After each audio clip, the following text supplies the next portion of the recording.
Hello बच्चों, welcome to Funda Tutors platform. आज हम पढ़ने वाले हैं सेल के बारे में। Okay, cell structure and function, जो कि हमारा एनसीईआरटी क्लास 8 साइंस का चैप्टर 8। तो देखो, पहला तो क्या होगा, हम यहाँ पे बात कर रहे हैं स्ट्रक्चर एंड फंक्शन। और अगर हम सेल का डेफिनेशन भी देखें ना, तो वो क्या बोलता है कि it is the structural and functional unit of life. ठीक है, आप किसी भी बुक में देखो, कहीं भी देखो, इधर वो आपको बोलेगा कि cell is a basic unit of life, या फिर cell is a structural and functional unit of life. और उसी के बारे में हम आज पढ़ेंगे कि सेल क्या होता है, उसके क्या फंक्शंस होते हैं, उसके अंदर क्या क्या चीज होती है, वो किससे बना होता है, उसका काम क्या होता है, सब कुछ हम पढ़ेंगे इस क्लास में।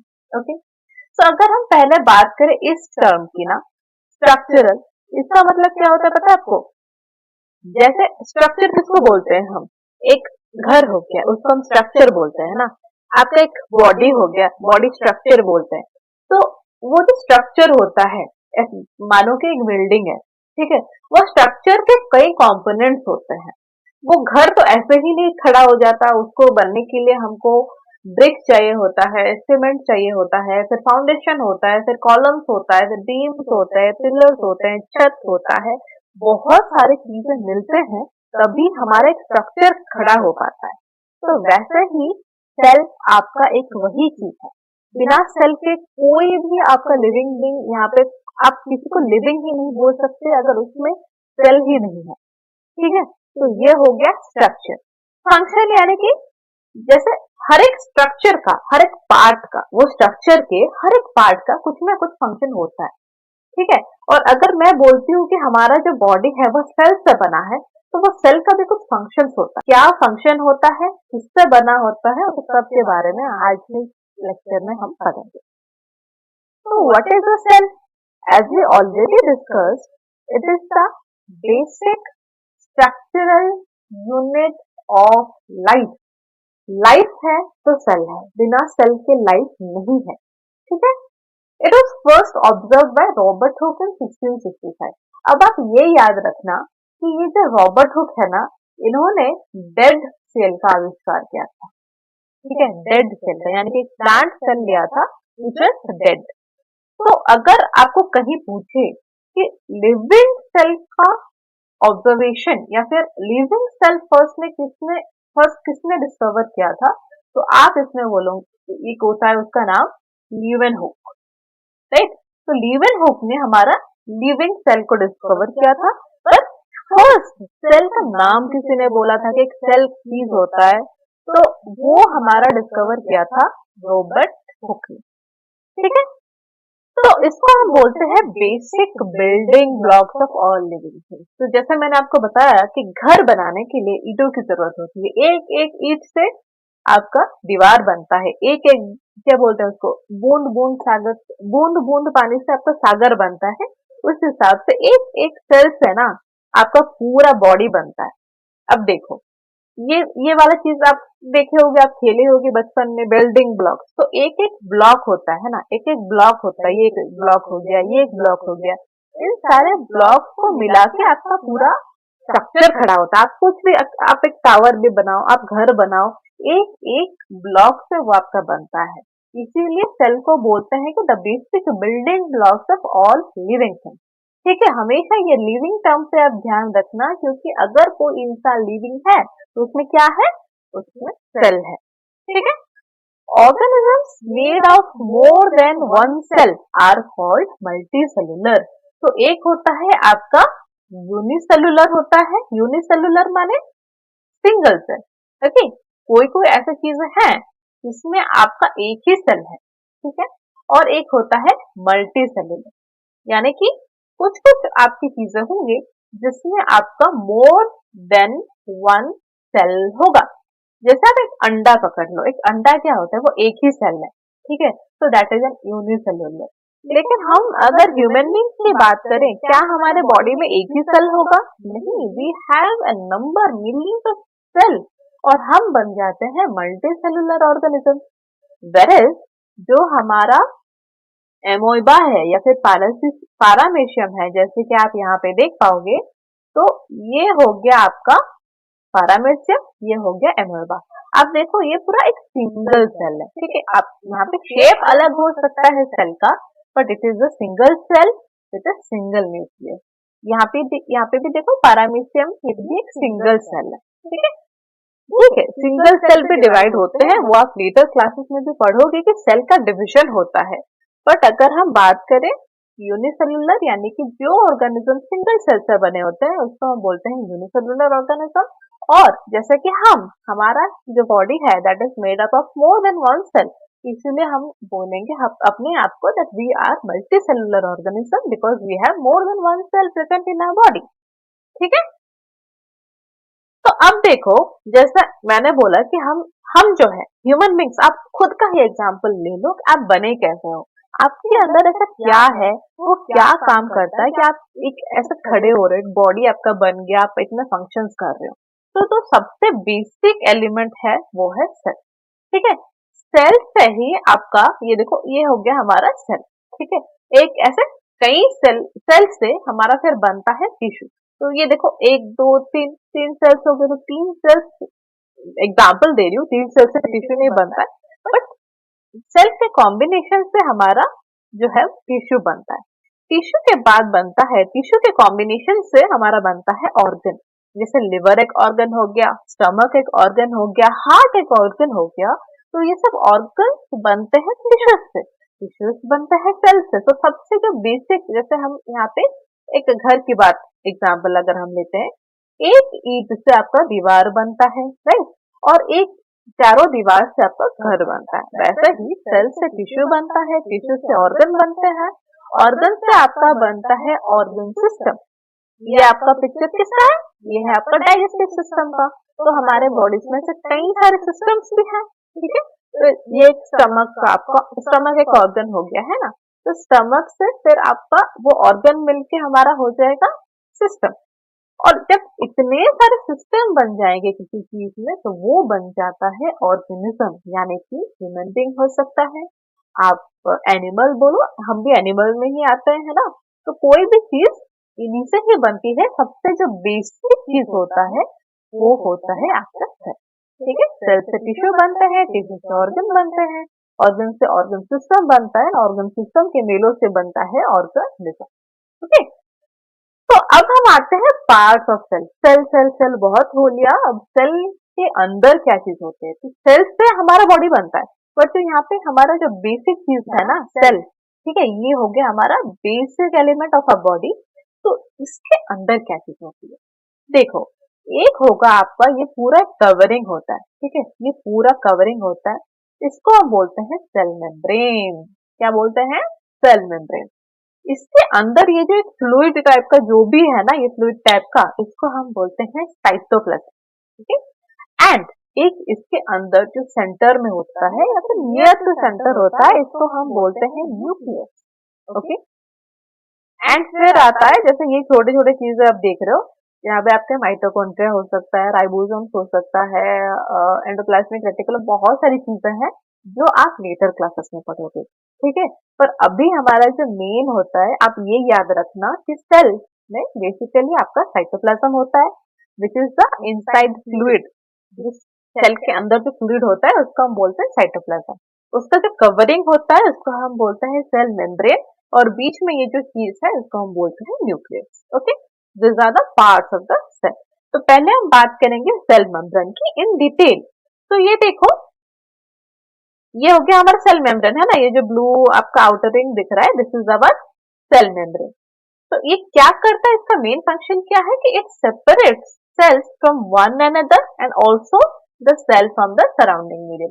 यानी कि ये आपका एक सेल है, यहाँ पे चारों और आपके कई सेल्स होंगे, तो इन सबको डिवाइड करने में क्या मदद करता है, ये आपका जो सेल मेम्ब्रेन है वही आपको डिवाइड करता है ना।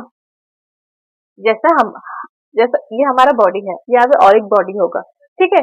तो ये बॉडी को हमारा डिवाइड कौन करता है? हमारा ये जो आउटर कवरिंग है, ये हमारा आउटर कवरिंग क्या है? स्किन है, ठीक है। तो वैसे सेल का आउटर कवरिंग है मेम्ब्रेन, वो हमारा डिवाइड करता है उसको किसी और सेल के साथ मिलने में, या फिर सेल के बाहर जो जो चीज है उनके साथ मिलने में ये आपकी मदद करता है, ठीक है, ना मिलने में। तो it is also called plasma membrane. अगर आपको कोई बोल दे यार प्लाज्मा मेम्ब्रेन क्या है, तो आप कंफ्यूज मत होना, सेल मेम्ब्रेन को ही हम बोलते हैं प्लाज्मा मेम्ब्रेन, ठीक है। सेल मेम्ब्रेन का दूसरा नाम है plasma membrane. It is porous. Porous मतलब क्या? जिसके अंदर से ना इजीली चीजें आ जा सके, ओके। तो अगर पोरस है तो वो क्या अलाउ करता है? It allows the movement of substances और materials both inward and outward. Sorry, जैसे गुलाब जामुन देखे हो ना, गुलाब जामुन है, ठीक है, और इसके चारों ओर सिरप है। तो ये जो गुलाब जामुन है ये सिरप को सोक करता है। कैसे सोक करता है? उसका जो आउटर लेयर है वो पोरस होता है, तभी ना वो बाहर के सिरप को सोक करता है। वैसे ही सेल मेम्ब्रेन जो है हमारा पोरस है, और इसके अंदर बाहर चीजें आ जा सकती है इजीली। ऐसा नहीं है कि आप इसके अंदर गन घुसा दोगे तो वो चला जाएगा, बट थोड़ा सा जो लिक्विड सब्सटेंसेस होते हैं ना, वो अच्छे से यहाँ से मूवमेंट कर पाते हैं, अंदर बाहर हो पाते हैं, ठीक है। अच्छा, अब मुझे ये बोलो कि सेल वॉल क्या होता है? आउटर कवरिंग को हम बोल दिए मेम्ब्रेन, पर अगर हम घर में देखें, घर का एग्जांपल देखें, तो आउटर कवरिंग घर का क्या होता है? सेल वॉल होता है। तो अगर इस केस में मैं बोल दूं कि क्या cell membrane and cell wall same है? नहीं। सोचो सोचो सोचो, क्या है सेल वॉल? सेल वॉल सिर्फ प्लांट्स में है, ठीक है, सिर्फ प्लांट्स में ही आपके सेल वॉल होते हैं, एनिमल में सेल वॉल नहीं होते हैं, याद रखना। एनिमल में सेल मेम्ब्रेन होता है, पर प्लांट में एक अनदर थिक लेयर होता है in addition to cell membrane. यानी कि सेल मेम्ब्रेन के बाहर भी और एक आपका लेयर होता है जिसको हम बोलते हैं सेल वॉल, और ये किस में होता है? ये सिर्फ और सिर्फ प्लांट्स में ही होते हैं, ठीक है। तो सेल मेम्ब्रेन भी होता है प्लांट में, सेल मेम्ब्रेन एनिमल में भी होता है, बट सेल मेम्ब्रेन के अलावा और एक उसके ऊपर और एक लेयर होता है जिसको हम बोलते हैं सेल वॉल, जो कि सिर्फ प्लांट्स में होता है और एनिमल्स में नहीं होता है प्रेजेंट, ठीक है। तो cell wall is not present in animals, it is only present in case of plants only. तो ये हमेशा याद रखना। तो हमने बात कर ली सेल मेम्ब्रेन की। अब देखो, जो मैंने बोला था अंदर का जो ये जो सब्सटेंस है ना, ये होता है साइटोप्लाज्म, ठीक है। तो थोड़ा सा हम बाहर से अंदर आ रहे हैं, तो सेल मेम्ब्रेन के बारे में पढ़ लिया, अब हम पढ़ेंगे साइटोप्लाज्म के बारे में। तो it is a jelly like substance. ये पूरा फ्लूइड में, जेली कैसे होता है आपका जो खुदकता है ना, उस टाइप का सब्सटेंस होता है हमारा साइटोप्लाज्म। और ये हमारा कहाँ होता है? Between the cell membrane and nucleus. तो सेल मेम्ब्रेन एंड न्यूक्लियस में जो जो चीजें हैं, जो जो ऐसा फ्लूइड टाइप का है, जेली टाइप का स्ट्रक्चर सब्सटेंस होता है, उसको हम बोलते हैं साइटोप्लाज्म। और जो भी सेल ऑर्गेनल्स है वो आपके साइटोप्लाज्म में प्रेजेंट होते हैं। सेल ऑर्गेनल्स यानी कि माइटोकॉन्ड्रिया हो गए, जैसे यहाँ पे इस इमेज में भी आप देख पा रहे हो, माइटोकॉन्ड्रियंस होते हैं, ठीक है, राइबोसोम्स होते हैं, और आपके बहुत सारी चीजें होते हैं, लाइसोम्स होते हैं, और लाइसोसोम्स होते हैं, एंडोप्लाज्मिक रेटिकुलम होते हैं, ठीक है। तो ये सब के बारे में डिटेल हम अगले क्लासेस में पढ़ेंगे या फिर हायर क्लासेस में पढ़ेंगे, क्योंकि राइबोसोम का क्या काम होता है उसके अंदर, लाइसोसोम का क्या काम होता है। लाइसोसोम को हम जनरली सुइसाइडल बैग्स भी बोलते हैं, ठीक है। राइबोसोम्स में हमारा प्रोटीन सिंथेसिस होता है। तो इतने डिटेल में टेक्निकली चीजों में हम अभी नहीं जाएंगे, क्योंकि अभी हमारे ये सिलेबस में नहीं है। अभी हमारे सिलेबस में बस आप ये याद रख लो कि ये सब कहाँ प्रेजेंट होते हैं, ये साइटोप्लाज्म में प्रेजेंट होते हैं, और इसको हम बोलते हैं सेल ऑर्गेनल्स। सेल ऑर्गेनल्स अगर आपको किसी ने पूछा तो आप बोल देना ये जो माइटोकॉन्ड्रिया है, जिसको हम बोलते हैं powerhouse of the cell, ये भी हम पढ़ेंगे। राइबोसोम्स होता है, लाइसोसोम्स होता है, इस सबको हम बोलते हैं सेल ऑर्गेनल्स, और ये हमारे प्रेजेंट होते हैं ये साइटोप्लाज्म में, ठीक है। तो द सेल ऑर्गेनल्स है माइटोकॉन्ड्रिया, हाँ गोल्गी बॉडीज भी होते हैं। तो ये सब हो गया आपके सेल ऑर्गेनल्स। तो मेन पार्ट पे अब आते हैं हमारा न्यूक्लियस, ठीक है, जो पूरा अंदर में होता है, ये हो गया हमारा न्यूक्लियस।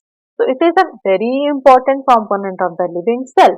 अच्छा, एक ये भी चीज है, ये बाद में पढ़ेंगे कि न्यूक्लियस किसी में होता है किसी में नहीं होता है। तो किस में होता है किस में नहीं होता है आप सोचो, लेकिन फिलहाल अभी हम न्यूक्लियस के फंक्शन के बारे में बात करते हैं। So it is an important component of the living cell. It is spherical and located in the center of the cell. It is separated from the cytoplasm by a membrane called the nuclear membrane. जैसे cell membrane हमारा बाहर की चीजों से इसको divide करता था, वैसे ही हमारा यहाँ पे एक न्यूक्लियर मेम्ब्रेन है, ठीक है, एक न्यूक्लियर मेम्ब्रेन है जो कि साइटोप्लाज्म को न्यूक्लियस को मिलने मतलब एक डिवीजन उनके बीच में हो जाता है। किसमें? ये न्यूक्लियस हो गया, ये साइटोप्लाज्म हो गया, ठीक है। तो इन दोनों के बीच में ये जो मेम्ब्रेन है इसको हम बोलते हैं न्यूक्लियर मेम्ब्रेन। तो न्यूक्लियर मेम्ब्रेन भी आपका पोरस होता है। पोरस यानी कि अगेन इजीली जो चीजें हैं, सब्सटेंस है, वो उससे अंदर बाहर हो सकती है and allows the movement of material किसके किसके बीच में, between the cytoplasm and the inside of the nucleus. तो न्यूक्लियस से यहाँ पे चीज आ सकती है साइटोप्लाज्म में, साइटोप्लाज्म में न्यूक्लियस के अंदर भी चीजें जा सकती है, बिकॉज ये जो न्यूक्लियर मेम्ब्रेन है that is porous in nature. अगर ये पोरस नहीं होता तो ये कोई भी चीजें यहाँ पे इसके अंदर नहीं जा सकती थी, या फिर कोई भी चीजें यहाँ से इसके बाहर नहीं आ सकती थी, ठीक है। So it contains thread-like structures called chromosomes. तो ये जो आपका न्यूक्लियस होता है ना, मतलब जो सेल के अंदर जो न्यूक्लियस होता है उसके अंदर क्या होता है, क्रोमोसोम्स होते हैं। क्रोमोसोम्स के बारे में हम पढ़ेंगे। तो जो हम बोलते हैं ना इसका डीएनए चेक करवा लो, तो डीएनए क्या होता है, मतलब वो क्रोमोसोम्स में होते हैं, ठीक है। Chromosome carry genes and help in inheritance or transfer of characters from the parents to the offspring. तो ये किसका काम होता है, ये क्रोमोसोम का काम होता है, यानी कि डीएनए का काम होता है। डीएनए क्या होता है, deoxy ribo nucleic acid, DNA का फुल फॉर्म होता है डीऑक्सी राइबो न्यूक्लिक एसिड। तो ये क्या करते हैं, ये जीन्स पकड़ते हैं, ठीक है, कैरी करते हैं जीन्स। इसका जीन मुझ में आ गया, इसके पेरेंट का जीन बच्चे में आता है ना। कहीं कहीं में हमारे दादी माँ का, हमारे नानी का, किसी का जीन, अरे ये तो इसका जीन में था, कि इसका जीन इसमें आ गया, ऐसा बोलता है ना। दैट मीन्स वो कैरी करता है। जीन्स मतलब जो जो उनके हैबिट्स होते हैं, जो जो उनके प्रॉपर्टीज होते हैं, पर्टिकुलर मेरा एक प्रॉपर्टी है कि मैं ये कर सकती हूँ, मैं इसको अच्छे से करती हूँ, अगर वो चीजें मेरे ऑफस्प्रिंग को ट्रांसफर हो रही है, दैट मीन्स वो किससे गया, वो जीन के थ्रू से मेरा कैरेक्टर उसमें ट्रांसफर हुआ, ठीक है। और वो जीन कहाँ पे होता है, वो आपके न्यूक्लियस में होता है, समझ रहे हो, एकदम छोटा सा। ये हमारा बॉडी है, मानो ये डोंट मतलब ये एकदम कार्टून जैसा लग रहा होगा, बट ठीक है, ये हमारा बॉडी है। इसमें कहीं एक तो एक सेल है, वो सेल के अंदर भी एक न्यूक्लियस है, वो न्यूक्लियस के अंदर हमारा डीएनए है। समझते हो कि एकदम छोटा सा कितना है, और कैसे इतने कितने सारे हमारे सेल्स होते हैं जिससे हमारा ये बॉडी होता है, और वो डीएनए ही हमारा हेल्प करता है कि मेरे जो कैरेक्टर्स है वो मेरे बच्चे में आए। समझ रहे हो, ठीक है। तो जो सबसे इंपॉर्टेंट यहाँ अभी सेल का कौन सा पार्ट हमारा कर रहा है, न्यूक्लियस कर रहा है, और वही होता है आपका control centre of the activity of the cell. जैसे हमारे बॉडी में हमारा दिमाग ही सबसे, हमारा कंट्रोल सेंटर हम किसको बोलते हैं, हम हमारे दिमाग को बोलते हैं। Brain is the control centre of our body. हम ये करें, हम ये ना करें, हम ये कैसे करें, हम कैसे चीजों की रिएक्ट करें, तो सब हमारे डिपेंड करते हैं हमारे ब्रेन में। वैसे ही ये सेल में सबसे इंपॉर्टेंट पार्ट आपका प्ले करता है न्यूक्लियस, और इसको हम बोलते हैं control centre of the cell, ठीक। तो अब अगर हम बात करें कि प्लांट सेल और एनिमल सेल में डिफरेंस क्या होता है, मैंने आपको बोला था कि ये जो हमारा मेन चीज है ना, जो कंट्रोल सेंटर है सेल का, क्या है, न्यूक्लियस। तो ये किसी में प्रेजेंट होता है, किसी में नहीं प्रेजेंट होता है। तो वे किस में प्रेजेंट होता है, देखो, एक तो एक होता है आपका प्रोकैरियोट्स, ठीक है, प्रोकैरियोट्स, और एक होता है यूकैरियोट्स। तो हम जो आते हैं, मतलब हम हो गए, प्लांट हो गए, ठीक है, मतलब एनिमल सेल हो गए, प्लांट सेल हो गए, ये सब आपका आता है यूकैरियोट्स में। यूकैरियोट्स में क्या होता है, आपका जो न्यूक्लियस होता है वो प्रेजेंट होता है, वेरएज प्रोकैरियोट्स में आपका न्यूक्लियस जो है वो एब्सेंट होता है, ठीक है। तो एक वेल डिफाइंड न्यूक्लियस प्रेजेंट नहीं होता है किसमें, प्रोकैरियोट्स में, पर यूकैरियोट्स में हमारा न्यूक्लियस प्रेजेंट होता है। तो ये जो प्लांट सेल हो गया, एनिमल सेल हो गया, दोनों में आप देखो कि ये न्यूक्लियस जो है वो प्रेजेंट है, राइट। दैट मीन्स हम क्या है, हम हो गए यूकैरियोट, ओके। तो अब देखो ये जो प्लांट सेल है और ये एनिमल सेल है, इनमें डिफरेंस क्या होता है, क्या क्या चीज इसमें होता है, इसमें क्या चीज नहीं होता है। एक तो हमने ऑलरेडी पढ़ लिया है कि सेल वॉल होता है, प्लांट प्लांट सेल में ही सेल वॉल होता है, पर एनिमल सेल में सेल वॉल नहीं होता है। उसके अलावा देखो यहाँ पे जो न्यूक्लियस है ना, यहाँ पे भी हमारा न्यूक्लियस है, तो इसमें अगेन क्रोमैटिन होता है। प्लांट सेल में nucleus contain chromatin in nuclear envelope and a nucleolus as in an animal cell। तो एनिमल सेल में भी ये सारी चीजें हैं, न्यूक्लियस के अंदर डीएनए है, क्रोमोसोम है, और ये सब चीजें न्यूक्लियस के अंदर होता है, प्लांट सेल में भी और एनिमल सेल में भी। और ये जो हम बात कर रहे थे ना, सॉरी, ये जो हम बात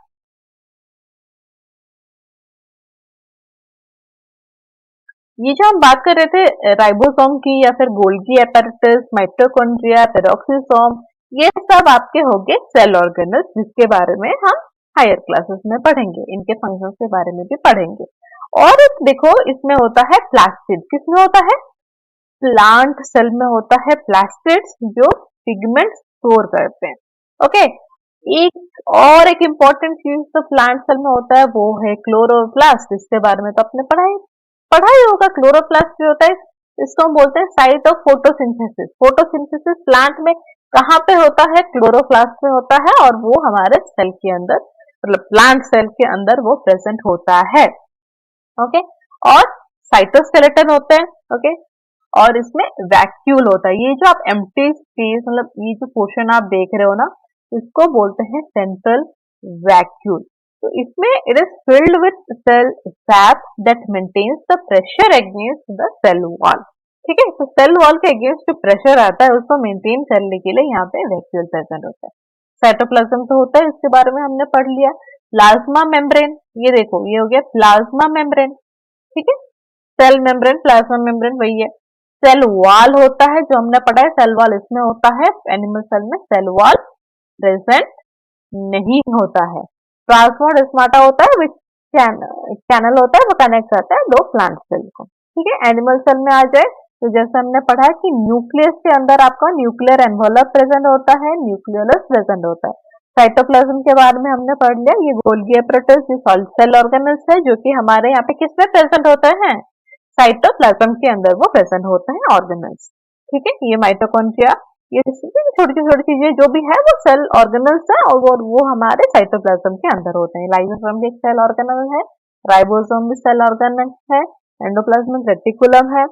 ठीक है, और ये हो गया हमारा सेल मेम्ब्रेन। तो यहाँ पे सेल मेम्ब्रेन है और यहाँ पे सेल वॉल है। देखो ये प्लाज्मा मेम्ब्रेन ऑलरेडी है, और यहाँ पे एक्स्ट्रा कवरिंग है, वो है हमारा सेल वॉल, जो कि एनिमल सेल में वो मिसिंग है। तो ये कंफ्यूज मत होना कि प्रोकैरियोट यूकैरियोट। प्रोकैरियोट यानी कि न्यूक्लियस एब्सेंट होता है। ठीक है, प्रो मतलब क्या होता है ना, प्रो मतलब ओल्ड होता है। ठीक है, ये प्रो खिलाड़ी है, बोलते हैं ना, जैसे क्या बोलते हैं पबजी में जब खेलते हो तो उसमें ये प्रो प्लेयर है। प्रो प्लेयर यानी कि वो ऑलरेडी बहुत खेल चुका है, उसका उसमें एक्सपीरियंस है, तो वो पुराना हो गया है। तो यहाँ पे प्रोकैरियोट क्योंकि वो पुराना हो गया, उसमें कोई वेल डिफाइंड न्यूक्लियस नहीं होता है। यूकैरियोट क्योंकि नया है, इसमें न्यूक्लियस होता है, वेल डिफाइंड न्यूक्लियस होता है। और ये plant cell, animal cell, all comes under the eukaryote. ठीक है, और जिसके अंदर क्या क्या होते हैं हमने ऑलरेडी देख लिया। तो इस पर्टिकुलर लेक्चर में हम अगर समराइज करें तो क्या क्या चीजें हमने पढ़ा। First is all organisms are made of small parts called organs. तो ऑर्गेनिजम्स में ये लिखना मत भूलना कि all living organisms are made of smaller parts called organs. और ऑर्गन्स किससे बनते हैं, again organs are made of still smaller parts, जिसको हम बोलते हैं cell. So organs are made of still smaller parts and the smallest living part of an organism is called a cell. तो आपके अंदर smallest living part क्या होता है, सेल। उसके अंदर में भी देखो आपके कितने न्यूक्लियस हैं, फिर डीएनए और छोटी छोटी चीजें उसमें है। बट अगर हम बात करें स्मॉलेस्ट लिविंग पार्ट ऑर्गेनिज्म में क्या होता है, तो दैट इज सेल। ठीक है, और इसमें तीन पार्ट होते हैं। एक होता है आपका क्या होता है, एक होता है आपका सेल मेम्ब्रेन। ठीक है, इसके अंदर जो होता है आपका ये होता है न्यूक्लियस, और सेल मेम्ब्रेन और न्यूक्लियस के बीच में जो जेली लाइक सब्सटेंस होता है वो होता है साइटोप्लाज्म। ठीक है, कोई डाउट इसमें नहीं। प्लांट सेल में एक एक्स्ट्रा चीज आ जाएगा जिसको हम बोलते हैं सेल वॉल, जो कि एनिमल सेल में मिसिंग होता है। सेल विदाउट ए और well organised nucleus are called prokaryotes. तो ये भी हमने पढ़ा कि प्रोकैरियोट्स यानी कि इसमें वेल डिफाइंड न्यूक्लियस नहीं होता है। एंड प्लास्टिक्स जो होता है वो सिर्फ आपके प्लांट सेल में होता है, एनिमल सेल में नहीं होता है। एंड और भी बहुत चीजें हमने पढ़ी, ठीक है। आई होप आपको ये क्लास इंटरेस्टिंग लगा, और इसमें कुछ भी डाउट होता है ना तो नीचे कमेंट में जरूर पूछना। I will try to help you out with that, and please follow like Fundi tutor. Thank you.